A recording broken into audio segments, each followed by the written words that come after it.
जी बिस्मिल्लाहिर्रहमानिर्रहीम। स्टूडेंट्स, अस्सलामु अलैकुम। वालेकुम अस्सलाम।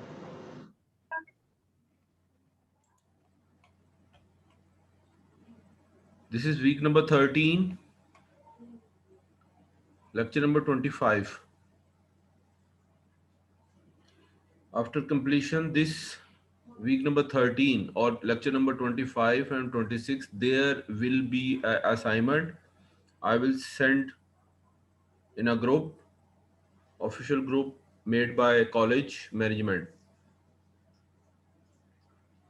And the time will complete for the upcoming assignment, that will be on Sunday.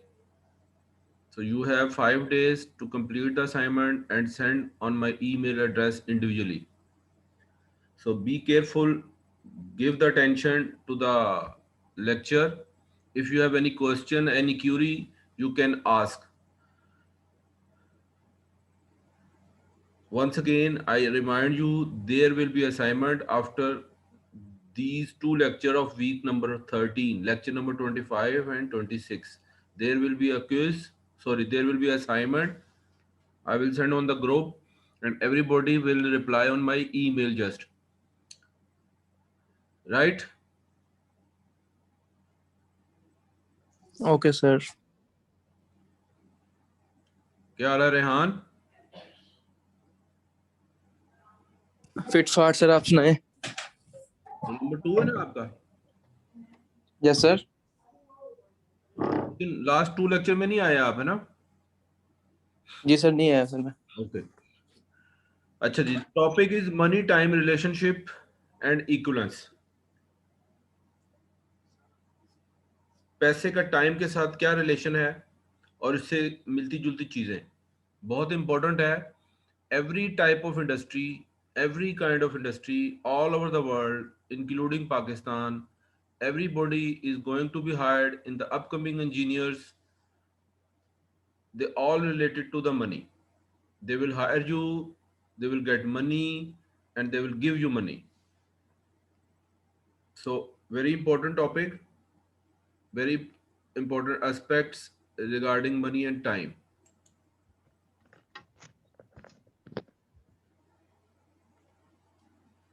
So first of all, we will discuss about the medium of the exchange.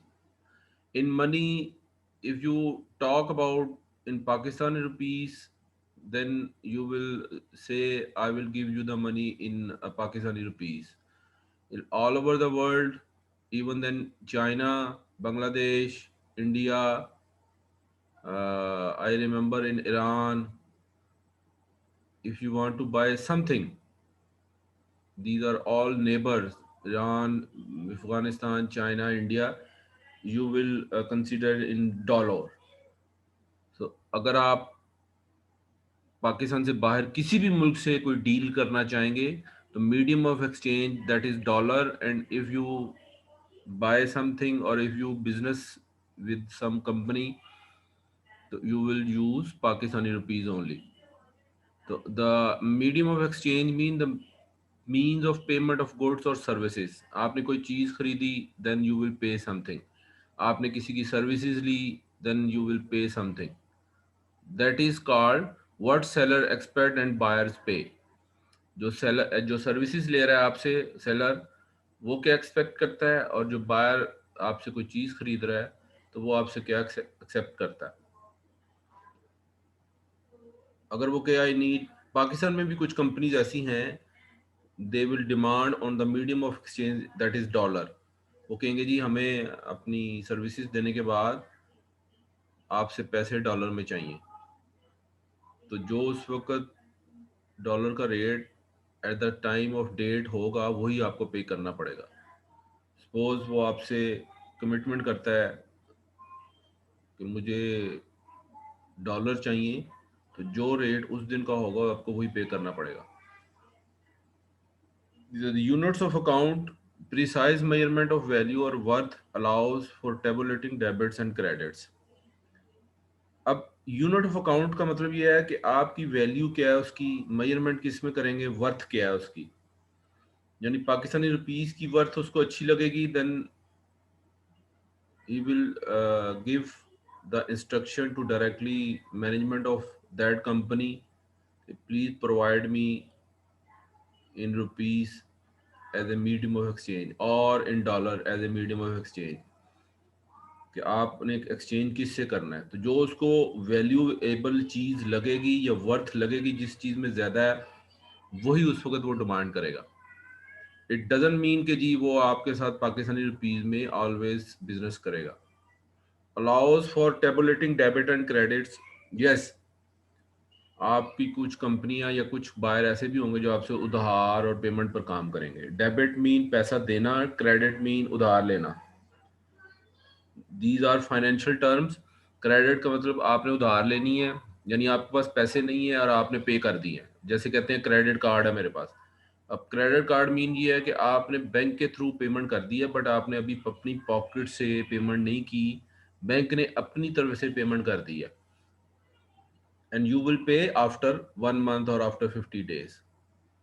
और debit का मतलब है कि आप उसी वक्त डायरेक्ट पेमेंट कर रहे हैं। कैश पेमेंट जितनी भी होती है, याद रखें, जो आप कोई भी चीज़, सामने ब्रेड खरीदते हैं, बिस्किट खरीदते हैं, दाल खरीदते हैं, सब्जी खरीदते हैं, eight the time of payment you will पे on cash, that is called debit, कि डेबिट पेमेंट हो रही है उसी वक्त। और क्रेडिट का मतलब उधार, यानी आप, someone is paying your amount, someone is paying your amount, आपकी अमाउंट कोई और पे कर रहा है, and you will pay after some time, उसको आप कुछ देर बाद देंगे।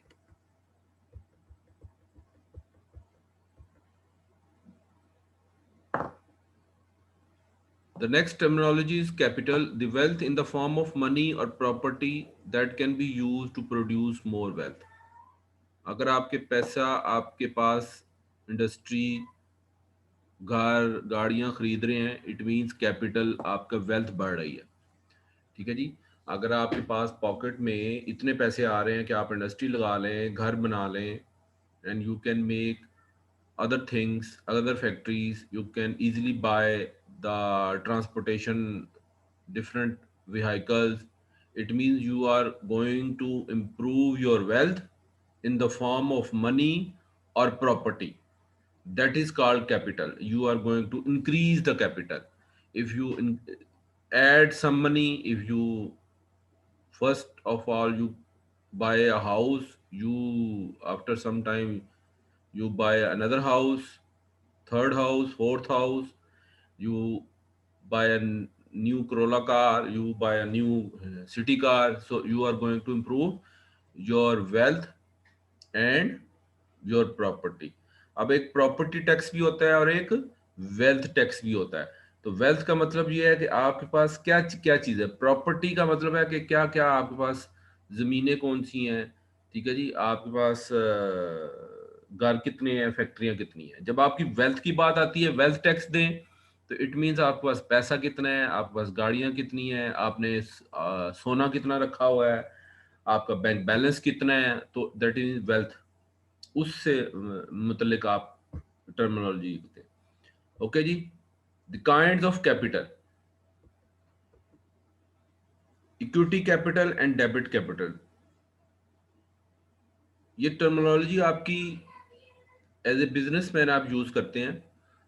अगर if after engineering someone to start any small business, तो उसको ये टर्मिनोलॉजी पता होनी चाहिए। सारे तो नहीं लोग जॉब करेंगे, ठीक है जी, कुछ ना कुछ लोग अपना पर्सनल बिजनेस भी स्टार्ट करते हैं, छोटे पैमाने पर शुरू करते हैं, तो आपको ये टर्मिनोलॉजी थोड़ी बहुत आइडिया होना चाहिए। Equity capital and debt capital.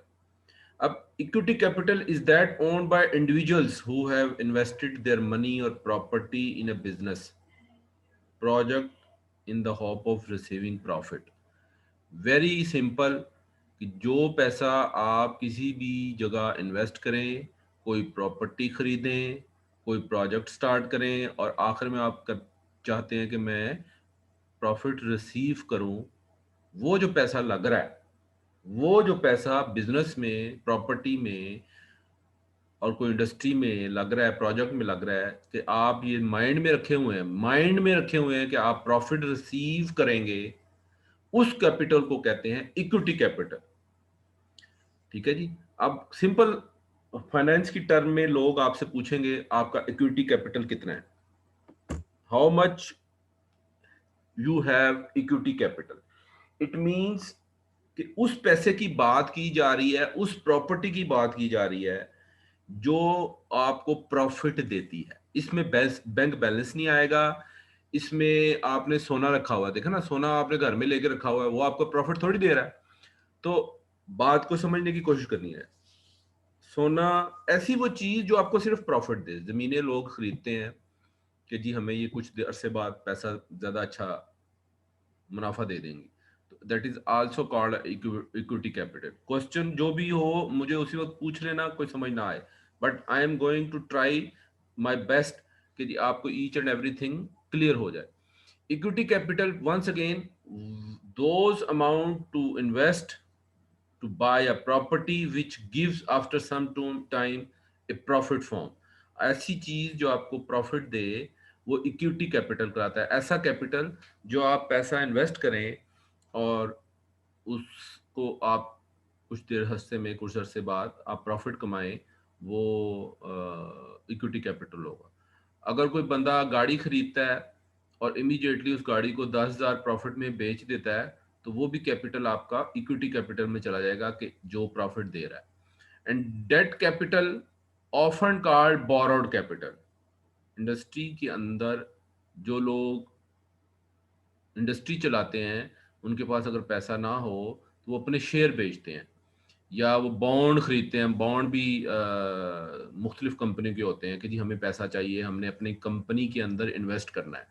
मैं एक कंपनी चला रहा हूँ, मेरे पास पैसे ख़त्म हो गए हैं, तो अगर मुझे गवर्नमेंट ऑफ पाकिस्तान अलाउ करे तो मैं अपने में शेयर्स को बना के बेच सकता हूँ। वो शेयर आप जैसे लोग या आम शहरी खरीदते हैं और मेरे पास पैसा आ जाता है। लेकिन एज ए कंपनी, क्योंकि मैंने लोगों से उधार मांगा है, बोरो किया है, मुझे वो शेयर खरीदने के बदले, शेयर बेचने के बदले मुझे पैसे दिए गए हैं, तो वो जो कैपिटल आया है आपके पास, that is called debt capital. ठीक है जी, बी इसमें साइलेंट होता है। डेबिट, डेबिट नहीं कहते इसको, इसको कहते हैं debt capital. Often called borrowed capital, अक्सर औकात इसको बोरोड कैपिटल भी कह देते हैं। Is obtained from the lenders throughout the sale of bonds. ठीक है जी, एग्जांपल दी है कि कंपनी, अब आपने बॉन्ड का भी नाम सुना होगा जी, हमने बॉन्ड बेचने हैं, बॉन्ड खरीद रहे हैं, नेशनल बैंक से बॉन्ड खरीद रहे हैं। अब वो बॉन्ड पाकिस्तानी कंपनी, पाकिस्तान में आज तक कोई ऐसी कंपनी नहीं आई जो अपने बॉन्ड सेल करे। जो भी बॉन्ड सेल होते हैं वो गवर्नमेंट ऑफ पाकिस्तान के बॉन्ड होते हैं, यानी गवर्नमेंट के पास पैसे नहीं हैं आपको बिजली देने के लिए, आपको मुख्तलिफ सड़कें और बिल्डिंग्स बनाने के लिए। टैक्स भी लोग नहीं दे रहे, कम है। तो गवर्नमेंट ऑफ पाकिस्तान, सिर्फ पाकिस्तान की बात कर रहा हूँ, जो आपको पैसा जनरेट करने के लिए वो फिर बॉन्ड देती है। और शुरू से ही ये बॉन्ड चले आ रहे हैं जब से पाकिस्तान बना हुआ है। यानी हमारे पास अर्निंग की सलाहियत कम है, यानी वो गवर्नमेंट जो है वो आम शहरियों से पैसे लेती है और अपने खर्चे पूरे करती है। तो बॉन्ड आजकल भी हैं 100-200 के, मेरा भी 500 का, 1000 का, 5000 का बॉन्ड बिकता है। नेशनल बैंक चले जाएं तो आप वहाँ से ले भी सकते हैं। तो जितनी भी ये चीज़ें हैं सब की सब, ये सारी गवर्नमेंट ऑफ पाकिस्तान अपना पैसा जनरेट करने के लिए आम शहरी को सेल करती है। But all over the world कोई पुरानी कोई भी इंडस्ट्री, कोई कंपनी जिसके पास पैसों की ज़रूरत है, वो मार्केट में अपने ज़ाती बॉन्ड भी बेच सकती है और लोग शहरी जो उसको ख़रीद लेते हैं, और फिर वो जो आम शहरी पैसों की मदद से खरीदते हैं वो उस कंपनी को चले जाते हैं। लेकिन हमारे पाकिस्तान में नहीं है, हमारे पाकिस्तान में सिर्फ शेयर बिकते हैं। ठीक है जी, शेयर्स का मतलब ये है कि आपने देखा अगर कंपनी बहुत अच्छी चल रही है तो शेयर की वैल्यू कम ज़्यादा कर दी, और उससे जिस शहरी को उस शहरी को भी फायदा होगा। और अगर कंपनी डाउन जा रही है, पैसे इन्वेस्ट करने के बाद देखा ना, उसने पैसे ले लिए आम शहरियों से क्योंकि उसने अपने शेयर बेचे। शेयर बेचने के बाद जब कंपनी पर इन्वेस्ट किया तो उतना प्रॉफिट नहीं आया, तो इसका मतलब उसके शेयर जो हैं वो नीचे चले जाएंगे और उसमें शहरियों को भी नुकसान होगा। तो जब भी आम शहरी, पाकिस्तानी शहरी, सिटीजन ऑफ पाकिस्तान जब भी कोई शेयर खरीदते हैं तो बहुत सोच समझ के खरीदते हैं कि जी ये नीचे भी चला जा सकता है और ऊपर भी जा सकता है। बट बॉन्ड एक ऐसी वैल्यू होती है जो नीचे नहीं जा सकती। बॉन्ड में और शेयर में फर्क ये होता है। तो गवर्नमेंट ऑफ पाकिस्तान कहती है कि हम शेयर फॉर्म में आपको पैसे ये कागज़ नहीं देंगे, क्योंकि बॉन्ड जो है वो आपको सिर्फ कुछ अरसे बाद वो उसमें 3 महीने बाद या हर 6 महीने बाद मेरा ख्याल है उसमें फर्स्ट प्राइज, सेकंड प्राइज और थर्ड प्राइज अनाउंस करती है। उसका कोई प्रॉफिट फिक्स नहीं होता, उसमें सिर्फ इनामात दिए जाते हैं। ठीक है जी, कि इतने चीज़ें बिक गई और इतने बॉन्ड सेल हो गए, तो उसको फर्स्ट वाले को इतने पैसे दे दो, सेकंड वाले को इतने पैसे दे दो, और थर्ड से लेकर फिफ्थ तक इतने पैसे दे दो, और पहले 50 बंदों को इतने दे दो, बाकियों को कुछ पैसे नहीं मिलते। लेकिन इसमें नुकसान कोई नहीं है। बॉन्ड खरीद के रख लिया, या तो आपका पहला इनाम निकल आएगा या छोटा सा कोई और इनाम निकल आएगा, तो या आपका कोई इनाम नहीं निकलेगा। बट शेयर में अगर कंपनी बहुत अच्छा पैसा चला रही है, बहुत अच्छी इंडस्ट्री चला रही है, तो शेयर ऊपर भी जा सकता है और शेयर नीचे भी जा सकता है। बट ये जो सारी गेम है ये सारी डेट कैपिटल कहलाती है, क्योंकि कंपनी के पास पैसे नहीं थे, उसने मार्केट में शेयर फेंक दिए, लोगों ने शेयर खरीद लिए, कंपनी के पास पैसे आ गए, कंपनी ने इन्वेस्ट करना शुरू कर दिया, कंपनी ने अपनी इंडस्ट्री चलाना शुरू कर दी। ये जो कैपिटल होता है ये सारा डेट कैपिटल कहलाता है। Is it clear mister Rehan?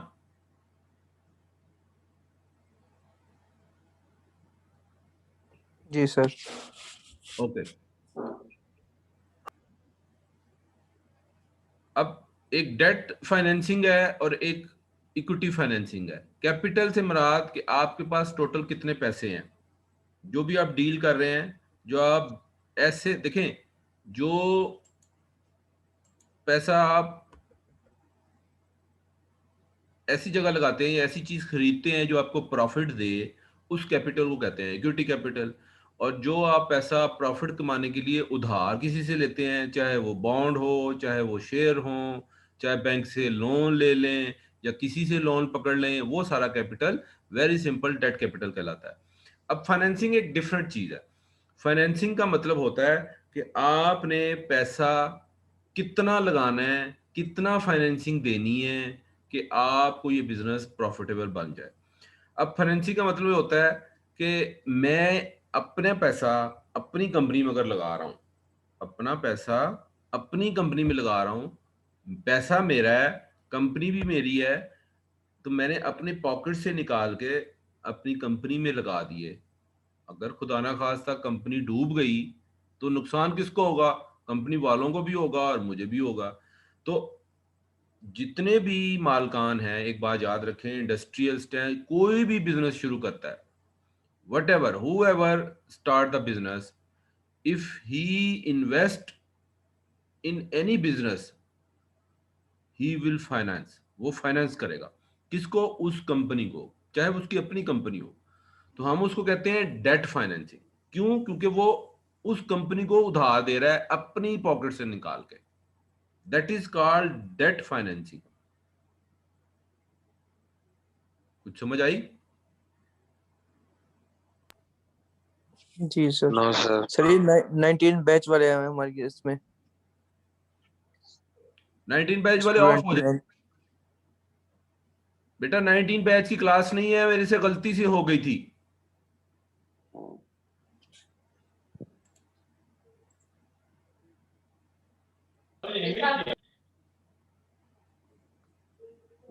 Rehan पहले बताना था मुझे। हाँ जी, अब कल मैंने भी देखा है, काफी सारे लड़कों ने अटेंडेंस भी लगाई है। अब है कोई? अभी मेरा ख्याल अब कोई नहीं है ना। सलमान है सर, एक सलमान, इनका सीआर होगा, वो 1920 रोल नंबर। सलमान के साथ और गुलाम अस्कर है एक, आरिफ मसूद।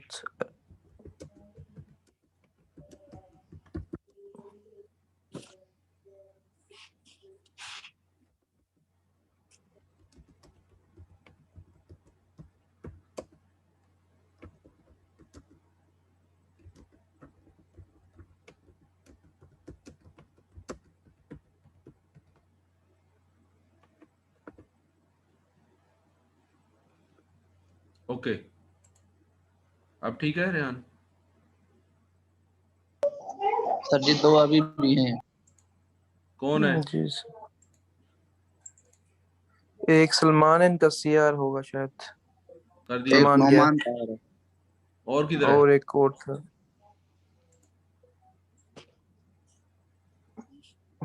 गुलाम असगर, कहाँ है गुलाम असगर? रोड नंबर इनको आवाज रोड नंबर नहीं आ रही। ओ 22। मिस्टर गुलाम असगर, तुम ये बस पता नहीं क्या ऑन करके बैठे हुए हैं। ये सर रख के चले गए होंगे ऑन करके। एक आरिफ मसूद भी है।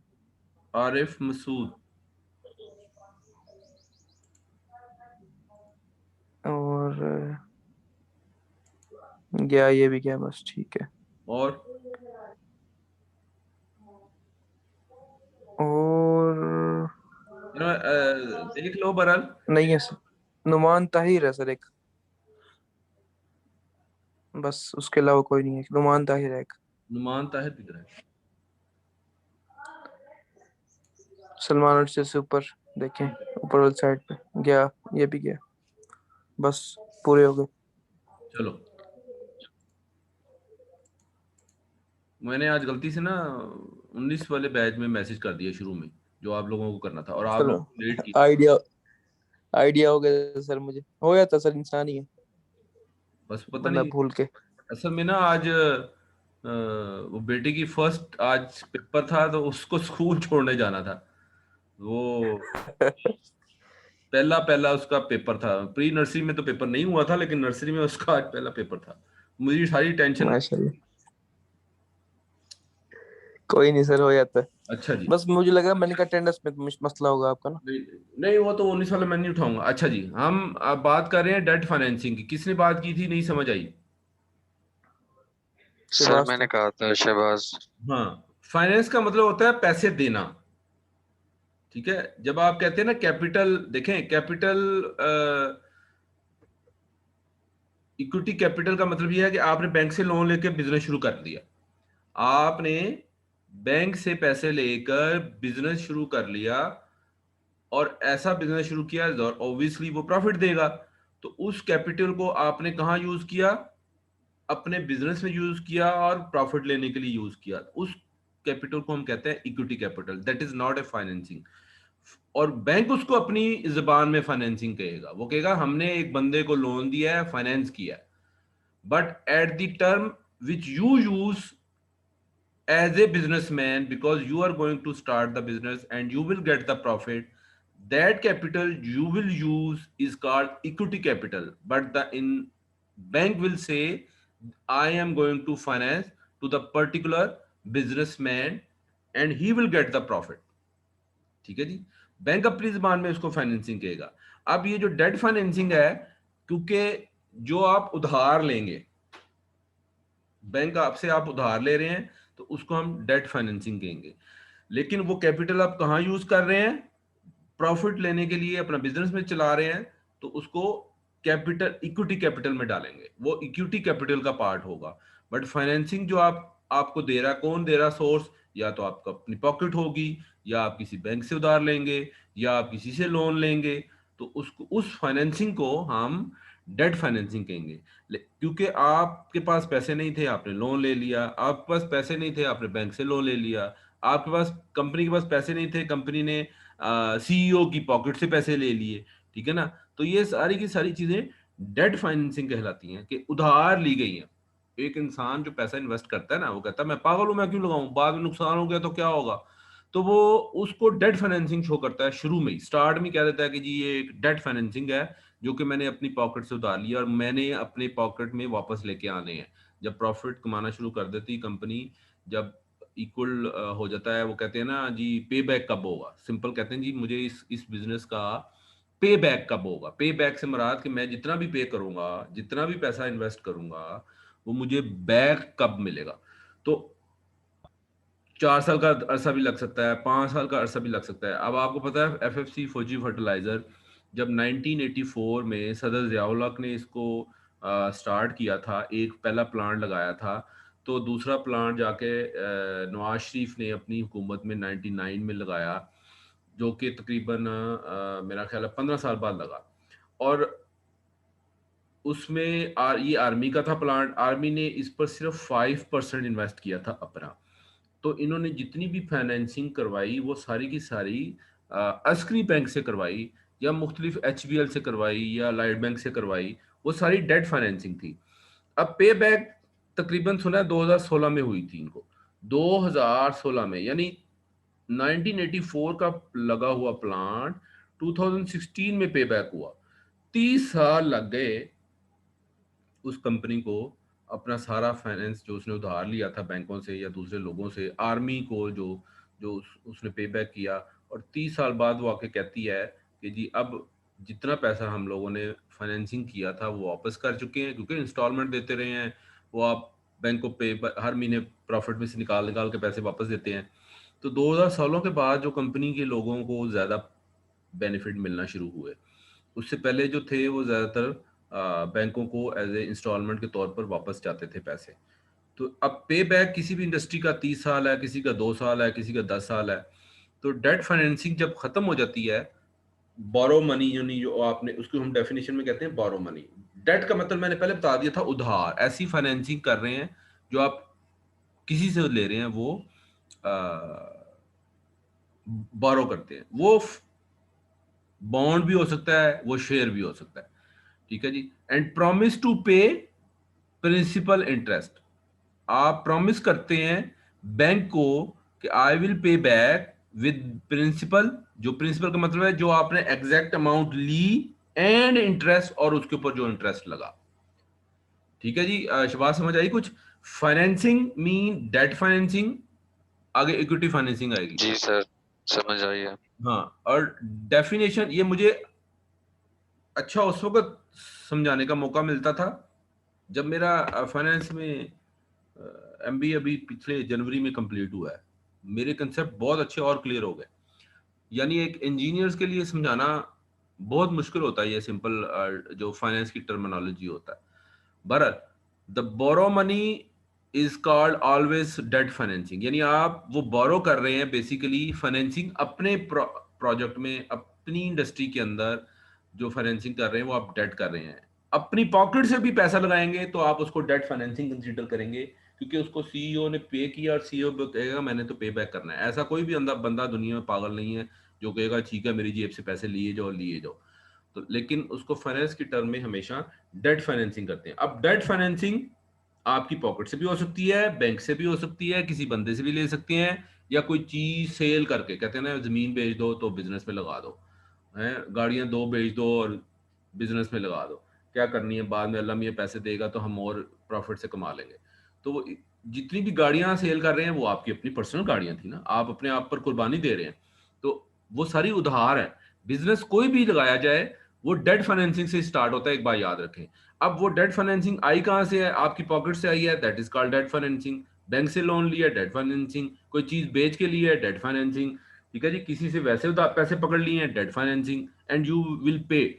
बेशक अपनी जेब से भी लिए हैं तो आप कहेंगे मुझे पे बैक करो, इसीलिए बिजनेस में उसको लफ्ज यूज किया जाता है पे बैक करो। बाकी अगर आप किसी से उधार लेते हैं तो वो आपको पैसे वैसे ही इंस्टॉलमेंट की सूरत में देने पड़ते हैं। अपने पैसे लगाएंगे तो आप लफ्ज यूज करेंगे मुझे पे बैक करो, क्योंकि मैंने बिजनेस में पैसे लगाए हैं। तो अब इंस्ट्रूमेंट यानी आप कि सर जहाँ पे भी पे बैक आएगा वो डेबिट फाइनेंसिंग होगी, डेट फाइनेंसिंग होगी। डेट फाइनेंसिंग तो इन ऑल केस होगी ना। जब पे बैक का मतलब ये है जी कि सर, बंदे के अपने पैसे लगे हुए हैं। ठीक है। अगर डेट फाइनेंसिंग बैंक ठीक है। से लिया आपने तो आपको you will pay to bank as a instalment, अगर इंस्टॉलमेंट के साथ एग्रीमेंट हुआ है वट एवर। तो अगर किसी बंदे के साथ वैसे ही किसी से उधार पकड़ लिए, उसको कहा जी जब मेरे पास पूरे होंगे मैं आपको दे दूंगा, वो इंस्टॉलमेंट नहीं होती, वो आप एक पूरी प्रिंसिपल अमाउंट उसको पे करते हैं और एक खास टाइम के बाद उसको पे करते हैं, एंड विद इंटरेस्ट पे करते हैं इफ यू डिसाइड और if you agreement with somebody, किसी के साथ भी। अब उसके बाद है इक्विटी फाइनेंसिंग। अब इक्विटी फाइनेंसिंग का मतलब ये है कि sell partial ownership of the company. आप वक्ती तौर पर अपनी कंपनी को बेच रहे हैं, सेल कर रहे हैं। ठीक है। क्यों? क्योंकि आपके पास पैसे नहीं है, आपके पास एक छोटी सी कंपनी है, आपके पास बड़ी कंपनी चला रहे हैं, आप कहते हैं मुझे उसमें पैसे चाहिए, तो आप पार्शली तौर पर अपनी ओनरशिप उसको बेच देते हैं। ओनरशिप से मुराद है कि जो मालकाना हकूक हैं, यानी आप कहते हैं जी मैं इसमें मुदाखलत नहीं करूंगा, जो फैसले हैं करना करो, तुम आज से डायरेक्टर हो, तुम आज से मालिक हो, जो मर्जी करो। तो वो जो पैसा आता है, जो कुछ दूसरा बंदा आपको देता है कि जी ठीक है, मैं आप अपनी ओनरशिप कंपनी की सेल कर रहे हैं, तो उस पैसे को हम कहते हैं इक्विटी फाइनेंसिंग। क्यों? क्योंकि वो आप अपनी ही चीज है, क्योंकि वो अपनी इक्विटी है। देखो ना, कैपिटल अभी बात की थी पिछली स्लाइड में, इक्विटी कैपिटल के जो पैसा आप किसी भी बिजनेस में लगाएं जो प्रॉफिट दे, अब आपकी उसने उसकी ओनरशिप बेच दी है, उसको हम कहते हैं इक्विटी फाइनेंसिंग। अब ये चीजें कहलाती हैं स्टॉक। अब जितना भी स्टॉक एक्सचेंज में काम हो रहा है, ठीक है जी, शेयर खरीद रहे हैं, कराची स्टॉक एक्सचेंज है जिसका नाम आजकल पाकिस्तान स्टॉक एक्सचेंज रख दिया गया है। The exchange money for shares of stock as a proof of partner partial ownership, यानी आपने खुद पैसा, अब आपके पास नहीं था, आपने लोगों से पैसा ले लेके एक स्टॉक में इन्वेस्ट कर दिया। तो अब आप अपनी वक्ती तौर पर अपनी ओनरशिप कंपनी की आपने खत्म कर दी है, और जिन लोगों ने अब आपको शेयर खरीद लिए हैं स्टॉक एक्सचेंज के थ्रू, वो अब मालकाना हकूक ले रहे हैं। तो जो लोग ज्यादातर शेयर्स का कारोबार स्टॉक एक्सचेंज के थ्रू करते हैं, उनको एनुअली तौर पर एक दफा मीटिंग कॉल की जाती है। जैसे ये OGTCL है, या बड़ी बड़ी बैंक्स हैं, जितने भी बैंक्स हैं, EFU है, स्टेट बैंक है, ऑल बैंक्स हैं, और ये इंटरलूप भी आ गई है स्टॉक एक्सचेंज। काफ़ी कंपनियां हैं प्राइवेट, मुझे इस वक्त नाम नहीं याद, FFC भी है स्टॉक एक्सचेंज में, DH केमिकल्स भी हैं, निशात टेक्सटाइल भी है, बड़ी मशहूर बड़ी बड़ी कंपनियां सारी स्टॉक एक्सचेंज के थ्रू काम करती हैं। अब यहाँ पर हमारा पार्शियल जो ऑनर है वो कोई भी नहीं है, यानी एक मालिक या डायरेक्टर या MD कोई नहीं है। मालिक जरूर होता है, मालिक से मुराद ये है कि कंपनी का मालिक, बट फैसले करने वाला डिफरेंट होता है। जैसे MD कहते हैं, मैनेजिंग डायरेक्टर है, ठीक है, उसके नीचे 10 डायरेक्टर हैं, उसके नीचे 100 बंदे काम कर रहे हैं, या 3000 बंदा काम कर रहा है। तो मैनेजिंग डायरेक्टर ने कह दिया, जो कह दिया सो कह दिया, बट ऑनरशिप जिसके पास ज्यादा वो शेयर्स हैं, जो कि आम शहरी होते हैं, जिन्होंने खरीदे होते हैं, वो ऑनरशिप कहलाती है। तो वो जो सारी आप फाइनेंसिंग कहलाएगी, उसको हम कहते हैं इक्विटी फाइनेंसिंग, जो आप स्टॉक एक्सचेंज के थ्रू बिजनेस करते हैं। ठीक है जी, आप कहते हैं जी मेरे पास पैसे नहीं हैं, अपने शेयर बनाओ, पाकिस्तान स्टॉक एक्सचेंज में सेल करो, और जो पैसा आएगा वो आप कहते हैं इक्विटी फाइनेंसिंग, कि जी मुझे ये शेयर आ रहे हैं, आपने स्टॉक एक्सचेंज से लिए हैं, पैसा आ रहा है, मैं अपनी कंपनी में इन्वेस्ट कर रहा हूँ, लेकिन मैं अब अपनी ओनरशिप इसमें ख़त्म करने जा रहा हूँ, क्योंकि मेरे पास पैसे नहीं है। मैं किसी MD को बैठा दूंगा, मैं किसी डायरेक्टर को बैठा दूंगा, वो काम करेगा। वो सारी फाइनेंसिंग इक्विटी फाइनेंसिंग कहलाती है। इंटरेस्ट और इंटरेस्ट रेट आपको पता है? Excuse me sir. जी जी। सर ये जो था इक्विटी फाइनेंसिंग और इक्विटी कैपिटल, दोनों में क्या फर्क आएगा? देखिए, फाइनेंसिंग का लफज यूज होता है कि आपको पैसा चाहिए और आपने अपने बिजनेस में लगाना है। ठीक है, आप कहते हैं मैं मुझे 1 करोड़ रुपया चाहिए, तो आप कहते हैं जी मुझे 1 करोड़ रुपए की फाइनेंसिंग चाहिए, चाहे मैं बॉन्ड खरीदूं, चाहे मैं शेयर खरीदूं, चाहे मैं स्टॉक एक्सचेंज जाऊं अपने शेयर बेचूं वहां जाके। ठीक है जी, वो सारा इक्विटी फाइनेंसिंग कहलाएगा, क्योंकि आप फाइनेंसिंग करवा रहे हैं। अच्छा, अब वो बेसिकली कैपिटल आपका ही है, वो पैसा जो आप अपनी कंपनी के अंदर लगा रहे हैं, फाइनेंसिंग करवा रहे हैं, वो बेसिकली बिजनेस तो आपका अपना है, वो कैपिटल आपका अपना है, तो उसको हम फिर इक्विटी कैपिटल भी कहेंगे। शुरू में वो इक्विटी फाइनेंसिंग कहलाता है, जब वो आपका कुछ अरसे बाद वही इक्विटी फाइनेंसिंग, जब आप लोन उतारते रहते हैं, शेयर्स में बदनों का प्रॉफिट देते रहते हैं, इंस्टॉलमेंट देते रहते हैं, फिर वो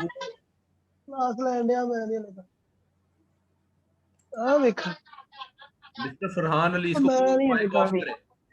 नहीं है, मेरे को नहीं खाती जाती है, नहीं है टाइम को।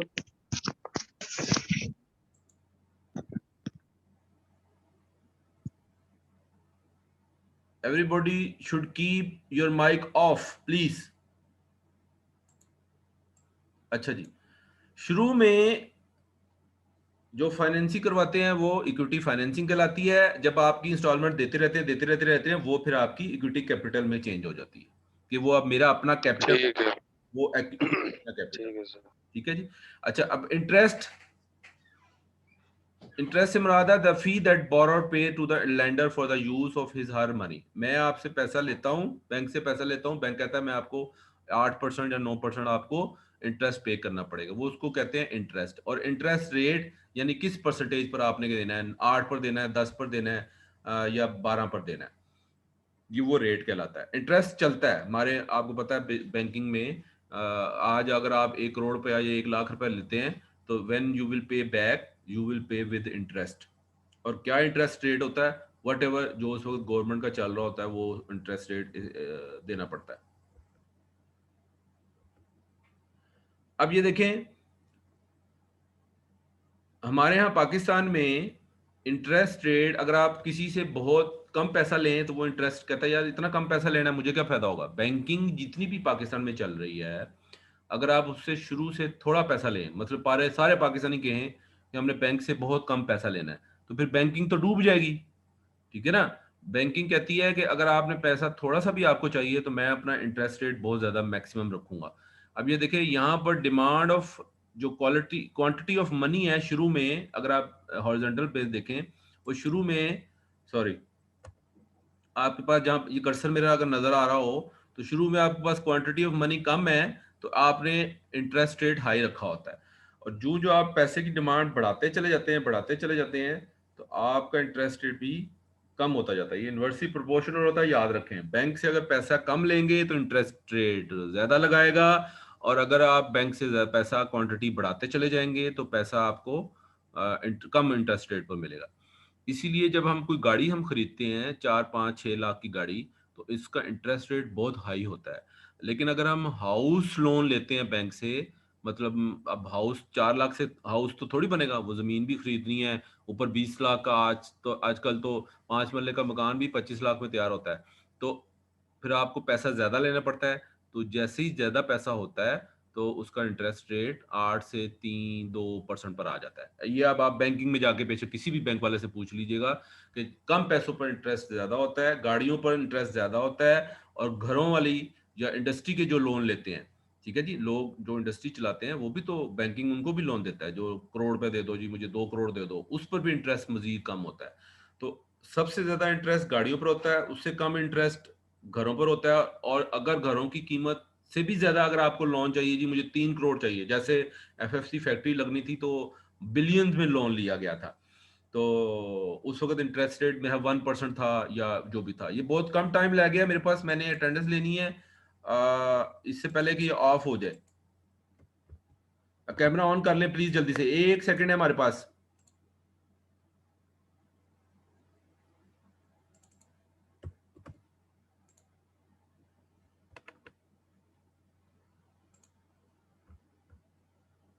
लास्ट टेंडर 19 18 लगा गया, 27 लगाई है शकील फैज।